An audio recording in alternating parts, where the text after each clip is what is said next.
You don't use the plug.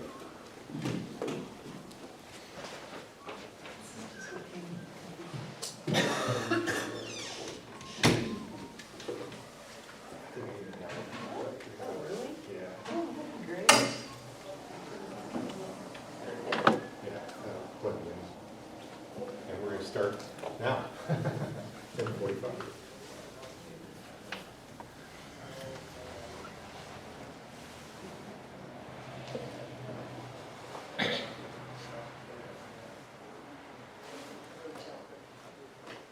Cool today, huh? By California standards, by Chicago, this would be a heat wave, Yeah. Do you live in Chicago? just outside of Wheaton. In Wheaton, okay. Yeah, great. Peg went to Wheaton. Yeah. It gets nice there, like for a week in July, maybe.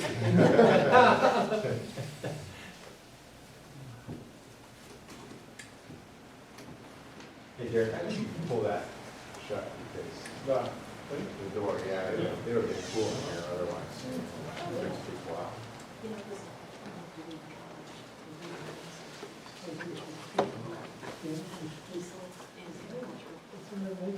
And you're going to be getting ready to church planners?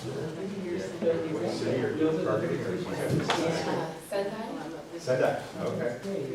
Wow. Yeah, we have some friends working Sendai.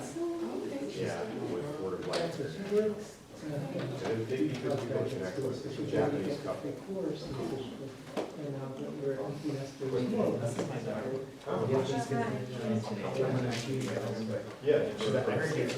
Yeah, yeah, no problem.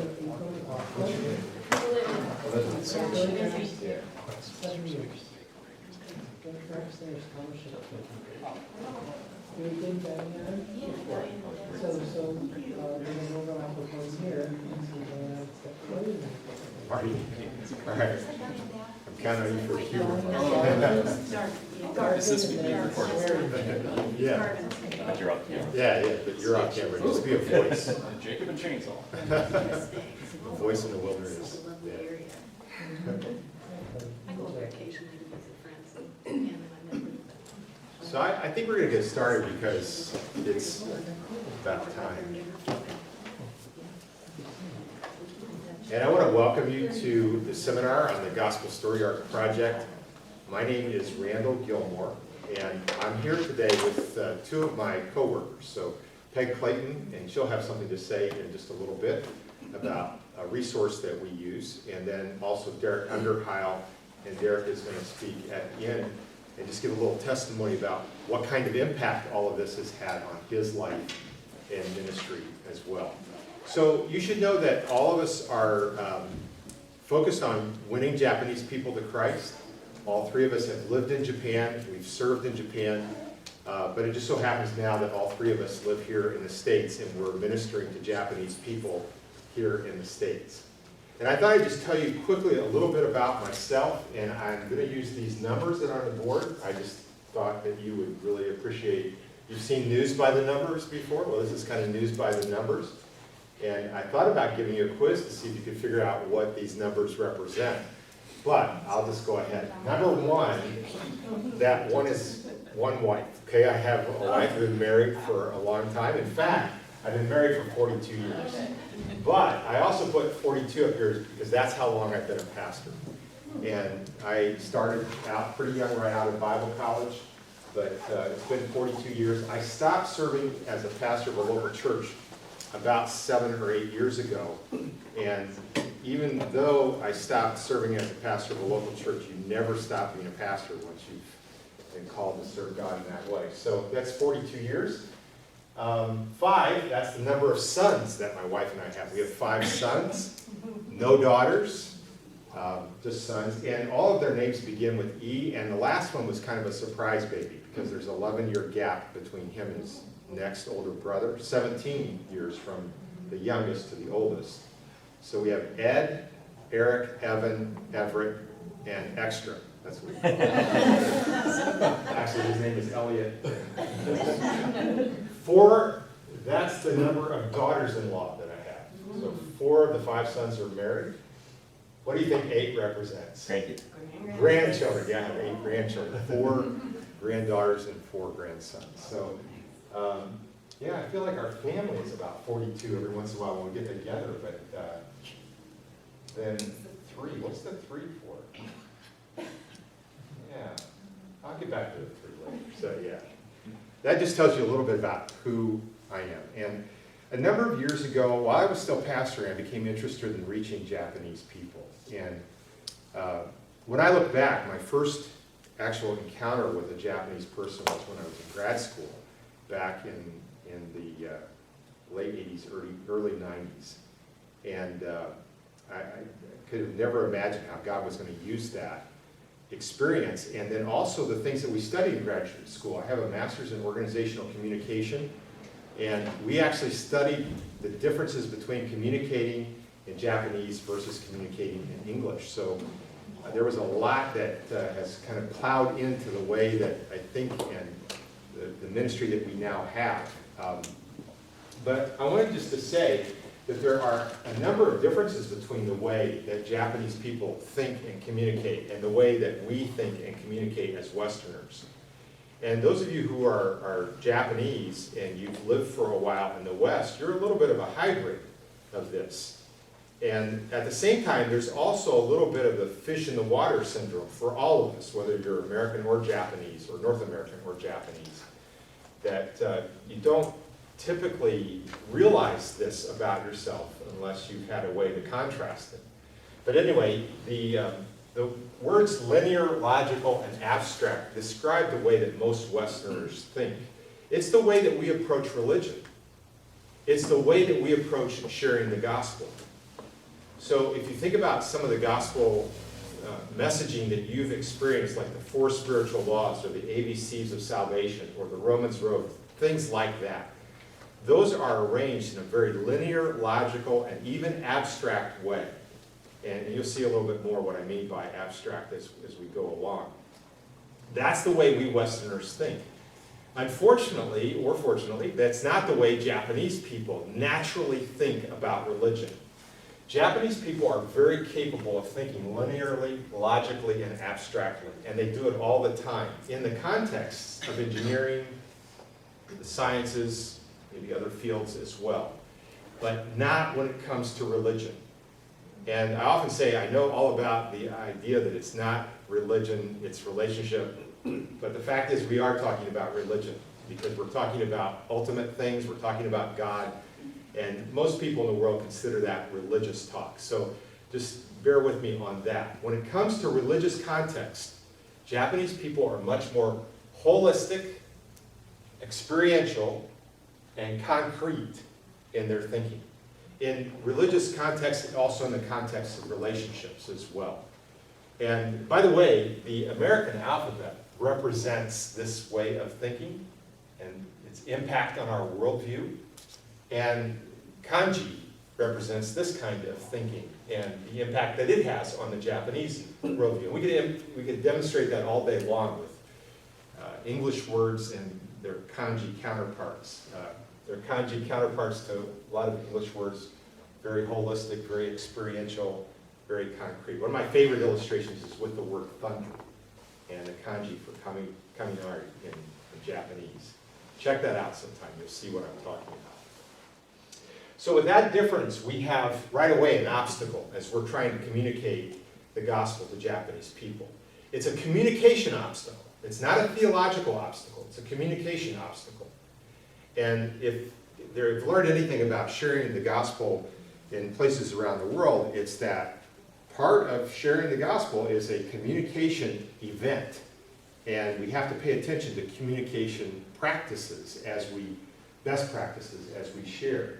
So one of the things that we are going to have to talk about is the challenge, the contrast between what we call message efficiency versus message expansion. Message efficiency is our tendency with linear, logical, and abstract thinking to boil down our message to the least number of words possible. I mean, why use 10 words if 5 words will do? Why use even words if just the first letter of the words will be great for communicating what you're going to communicate. Why say reaching Japanese for Christ when you can say RJC? That's just a part of our mindset as Westerners. And there's this tension when it comes to selecting what content do we share in the gospel. There's this tension between message efficiency versus message expansion. Expanding the message means telling more of the message. Message efficiency is trying to boil it down in like these formulas that you sometimes see in gospel presentations here in North America. The ABCs of salvation. I mean, it's a great presentation. The Romans Road, the 4 spiritual laws. Those are all about message efficiency. Now, here's one of the problems that we have. Anytime we share the gospel, we're sharing information on who Jesus is, who we are, what Jesus did, and then a call to believe. But when we get involved with message efficiency, one of the things that's happened here in North America is that who Jesus is has all but dropped out of the presentation. Now you say, well, wait a minute, we talk about Jesus as the Son of God. Well, yeah, you might mention it, but that's it. Or you might mention that he's God, and that's it. You might say the word Christ, but never think about the fact that saying Jesus Christ is actually a proposition. Christ is not his last name. Jesus is not the first name. So that gets narrowed and limited. And then as far as who we are, that gets narrowed to that we're sinners. And we are sinners, and that's definitely a part of the gospel messaging. But there's a lot more to this story than just the fact that we are sinners. And then what Jesus did gets narrowed to he died on the cross and was buried. He raised again on the 3rd day. Sometimes the resurrection drops out. I've seen, in fact, I'll be honest with you, one of the last times I was here at this conference, there was a track going around called the 4 Points. Maybe you've seen that before. And you talk about message efficiency. It's a great example of that, but there's no mention of the resurrection in there as a gospel presentation. I am just appalled at that, because the resurrection is central to our beliefs about who Jesus is. But as you start to think about this, with all the information dropping out in message efficiency, that even skews our call to believe. And in fact, we're going to talk about how we've changed in the West. The call to believe that we use is different than the call to believe that you find in the New Testament itself. So think about this. The Gospel Story-arc Project is restoring this part of our gospel presentations. We're really focusing on who Jesus is. And one of the differences between our call to believe and the call to believe that you might find in Western-styled message efficiency packaged formulas is that we're going to do what the New Testament does, and that is we're going to make our leading proposition who Jesus is. And not simply asking people or exclusively asking people to believe that Jesus died for you. All right, it's great. I believe that with all my heart. I've been a believer since I was 8 years old.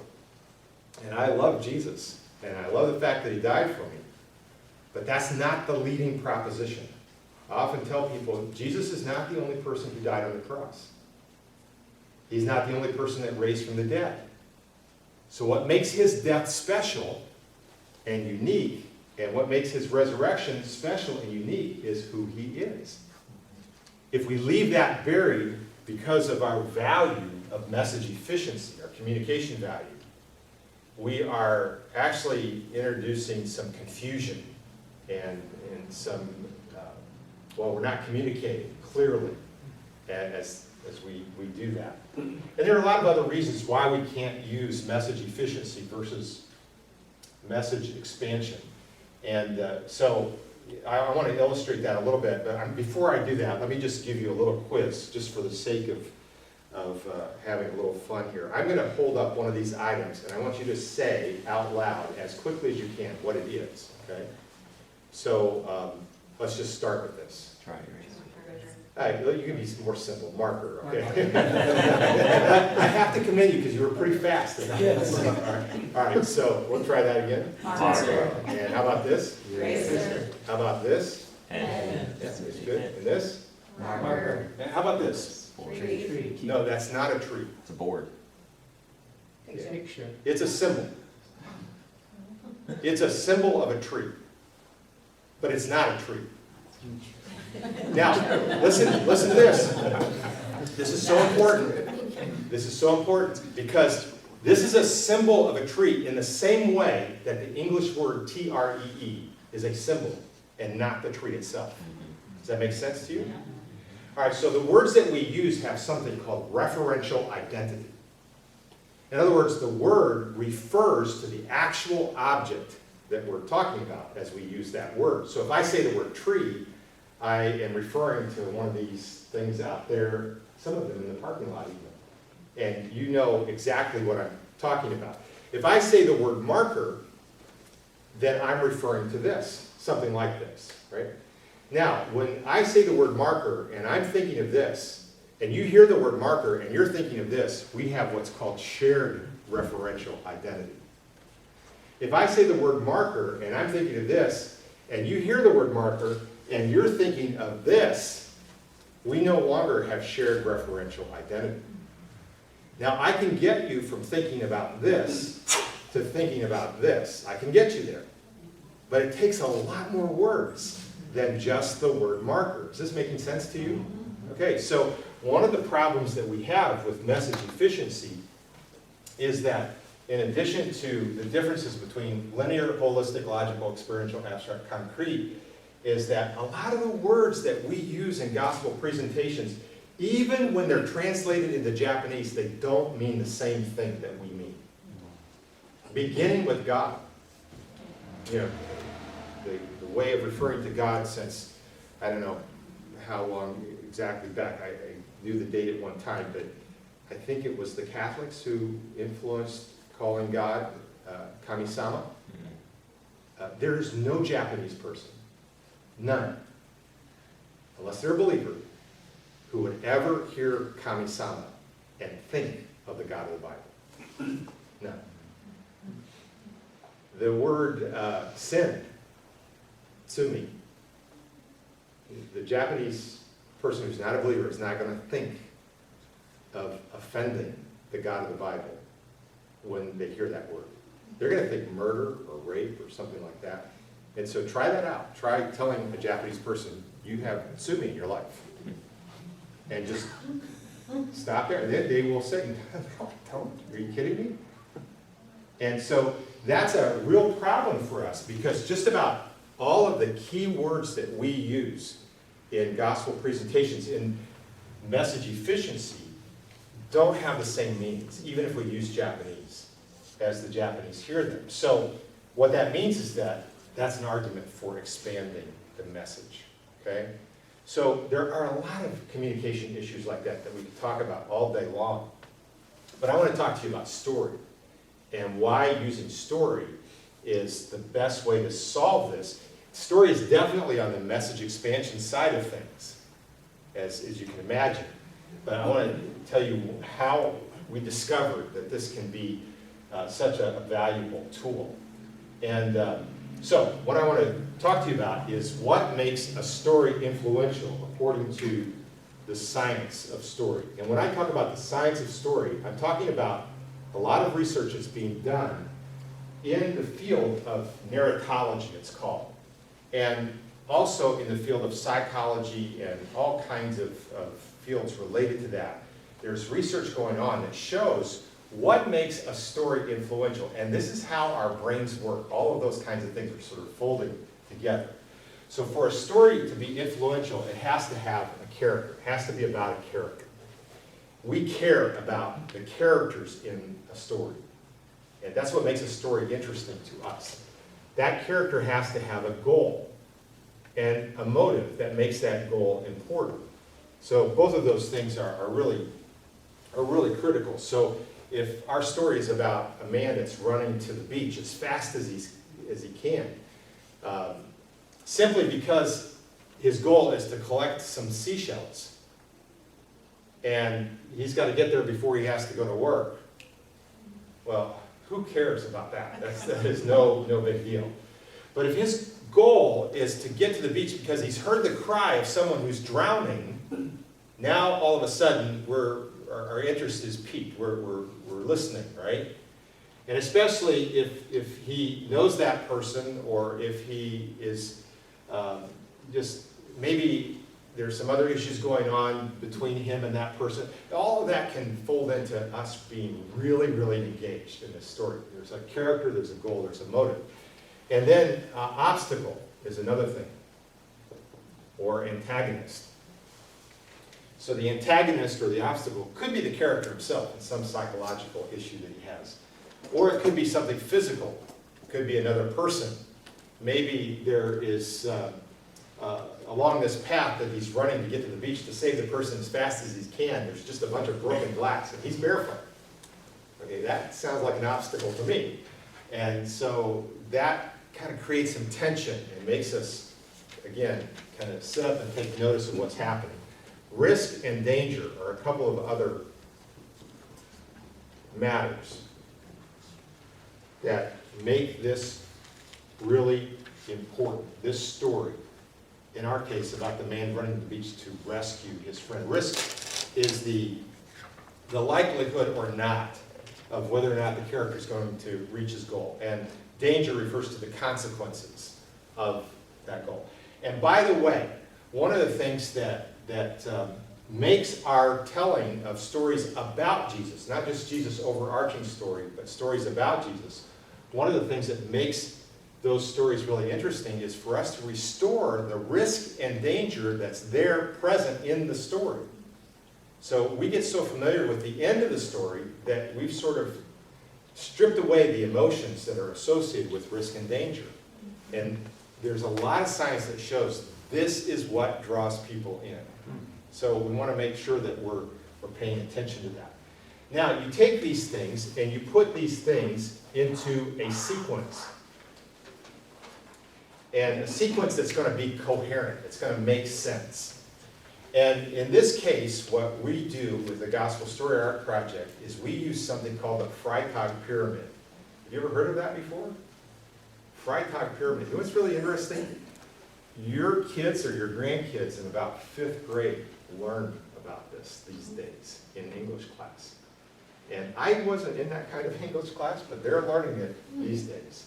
And Freytag Pyramid is another way of referring to that is with the words story arc.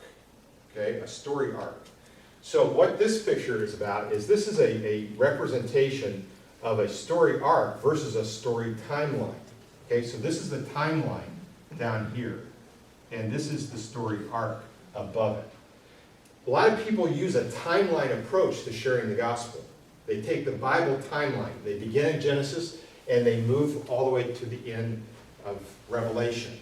And there are a lot of presentations that do that. We do not do that. Okay? Those presentations, a lot of times you'll see them starting out in Genesis. Maybe they'll get to Genesis 3, of course, in the fall, and then they'll get as quickly as they can to Genesis 22 and Abraham and Isaac. You're familiar with those, right? And then they move on. Usually a lot of times they'll skip from Abraham and Isaac and go right to Jesus there. And they're trying to get to demonstrating the abstraction of someone dying for our sin. There's a lot of things going on in that from a communication perspective. Anyway, we don't use a timeline. We use a story arc. Now, one of the differences might be if you think about a timeline, it's going for a walk through a forest. Okay? You go for a walk through a forest, you're going to walk through the trees, you're going to go over little creeks, you're going to go up hills, down hills. But at any given moment, you might not be able to figure out where you are because you're deep in the forest and you literally can't see the forest for the trees. All right? That's a timeline. A story arc gets you up above the forest so that you can see where that creek runs out. You can see how those hills and little valleys kind of fit together. You have perspective with a story arc. It's a description of what's the story about, what the structure is, how these things are put into a sequence of events. Now, a Freytag pyramid, now I know I'm throwing this at you really fast, but this is recorded and you can go back and watch it. We've got some other tools that help with this as well. But a Freytag pyramid begins with emphasis upon exposition. If you're thinking about the story that's told in the Bible, Genesis 1 and 2 is the exposition. After the exposition, there's something called the inciting incident. Guess where the inciting incident is in Jesus' story? You know? Fall. Yeah, the fall. I think all of Genesis 3, but now we concentrate especially on the fall, and we concentrate on the promise that God made to send the seed of the woman. Now, I'm not going to go over all the messaging in this seminar because we just don't have enough time to do that. And we've got the messaging available for you that you can see. But you're going to see that we talk about the fall for sure. We talk about the exposition. Our messaging starts out that the God of the Bible is a great creator and king. And in the beginning, God created the heavens and the earth to be places where his rule is fully honored and obeyed. And God made the first humans, Adam and Eve. And he blessed them with 4 types of perfect relationships, with him, with each other, with self, and with the rest of creation. And by the time God was finished creating, he saw that everything was good. He blessed it. But then a rival spirit came onto the scene, an enemy spirit, and tempted Adam and Eve to rebel against God. And they gave in to the temptation, and all 4 of those perfect relationships were broken. So you can see how we're moving from exposition to inciting incident. And from there we talk about, within the context of the inciting incident, about the seed of the woman. And then in the inciting incident, there's rising action.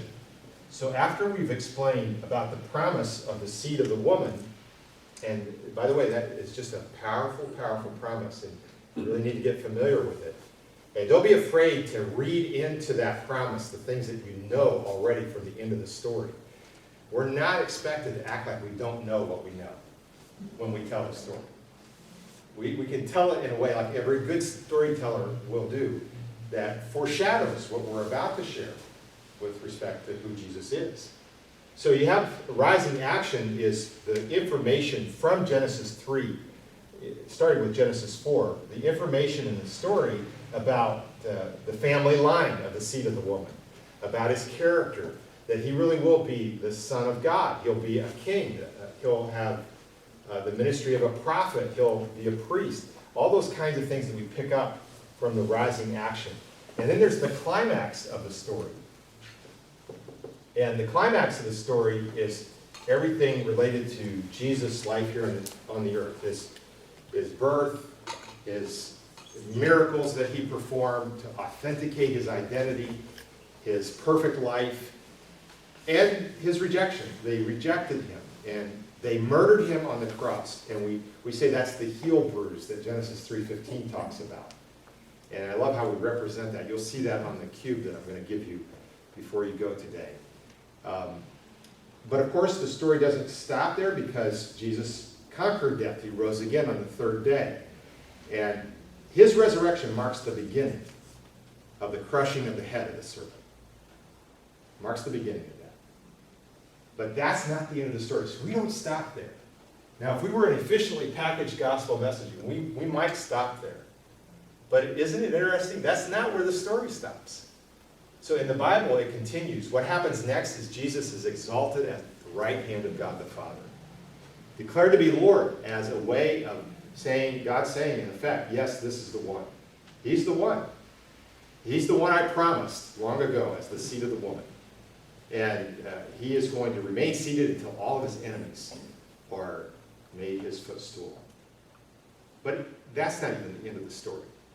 Because from there, there's the following action. Following action doesn't mean that something bad is happening.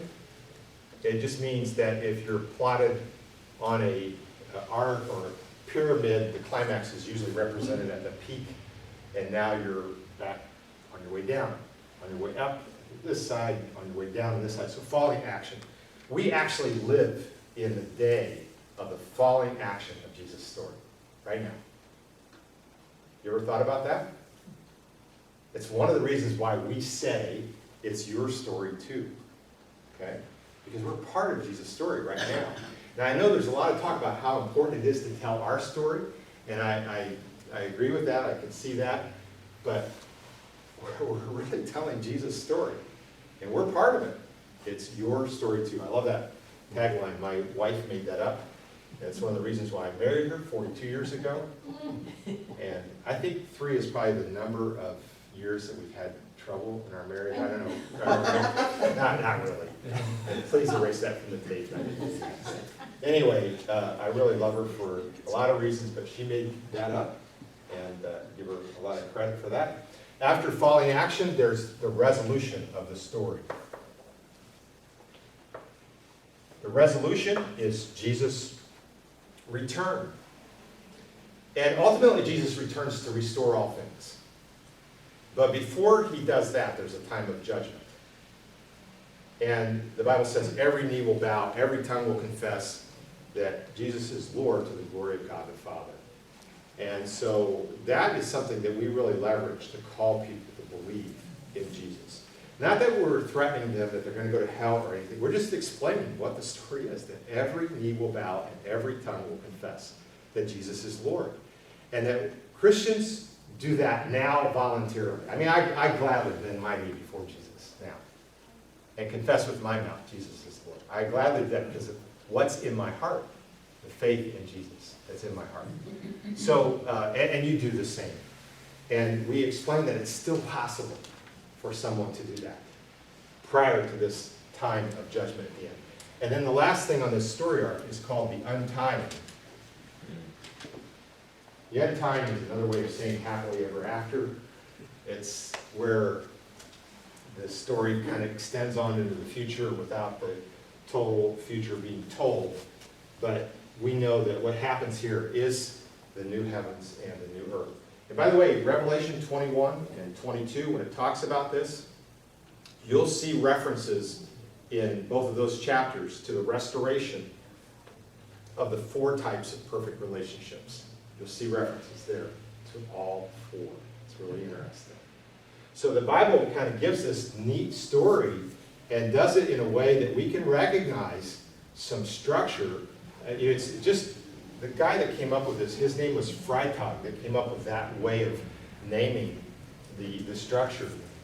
I think like a lot of things that happen in the world of story, people are able to recognize something that God has designed into either creation or in this case to the telling of who Jesus is. And so we see this structure not in every story that is in the Bible, but certainly in the overarching story of the Bible and definitely in some other stories as well. And it's a good tool for analyzing Bible stories to be able to communicate them to other people. So when we are sharing the Gospel Story Arc, this is why we're doing it, and this is what we're doing. We're expanding the message to focus in this way on who Jesus is, so that we can lead with the proposition when we're asking people to believe. We're leading with the proposition that Jesus is the Christ, the Son of God, and that by believing in him you have life, eternal life through his name. By the way, does that sound familiar? That's the Gospel of John, the purpose for the Gospel of John. Think about this, that John wrote the Gospel around AD 90 or so. And so that is 50 some odd years after the resurrection. Think about going back in your life 50 years. And some of you cannot do that. Some of us can. But imagine if you had to go back 50 years in your life and begin to write something. And it was really important. And so you really did have a story to tell about what happened. But you had 50 years to hone your message. That's what John did. He had 50 years to hone his message. As did many of the other writers in the New Testament. They didn't take that long, but still they had a lot of time to hone their message. And if you carefully look at their gospel presentations, you'll find that what they do is lead